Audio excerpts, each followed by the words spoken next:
Ini saya teruskan saja roadmap-nya.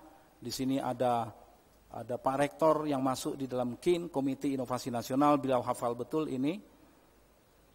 Ini adalah senario percepatan transformasi inovasi kita ke dalam ekonomi. 2025 kita sudah harus masuk ke situ.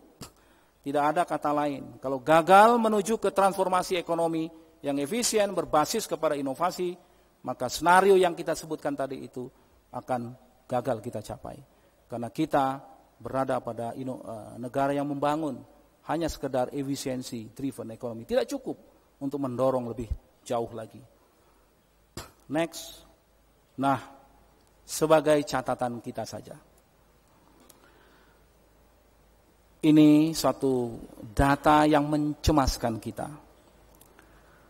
OECD mengatakan untuk menjadi negara maju diperlukan paling tidak 40% masyarakatnya yang sekolah itu ada di perguruan tinggi. Malaysia sudah mencapai 20%. Indonesia 7,2% berada di perguruan tinggi. 70% berada di dasar, 22% di menengah. Mengapa sedikit? Karena mereka gagal mendapatkan perlindungan sosial. Sehingga dia harus bekerja ketika taman SMP, taman SD, membantu keluarganya. Tidak boleh terjadi lagi hal seperti ini. Itulah yang saya katakan tadi, tidak cukup hanya mendorong pertumbuhan ekonomi yang tinggi. Harus dibarengi dengan program perlindungan sosial, social protection.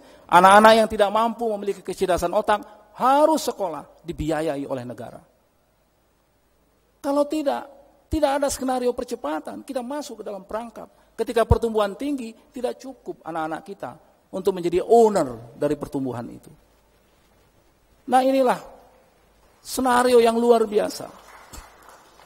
Oleh sebab itu di dalam MP3II, kalau kita business as usual, maka pada tahun 2040 baru tercapai 97% anak-anak kita tamatan SMA. Jadi kalau kita merandom mengambil orang kerja di pabrik, plus 97% peluangnya adalah anak SMA baru pada tahun 2040. Tapi dengan percepatan, maka 97% itu kita lakukan pada tahun 2020. Dan sehingga kita bisa mengejar angka 20% sudah ada di perguruan tinggi. Jadi, kalau kita gagal pula ini, pilar ketiga tadi itu, SDM dan IPTEK, tidak bisa tercapai. Inilah nasionalisme.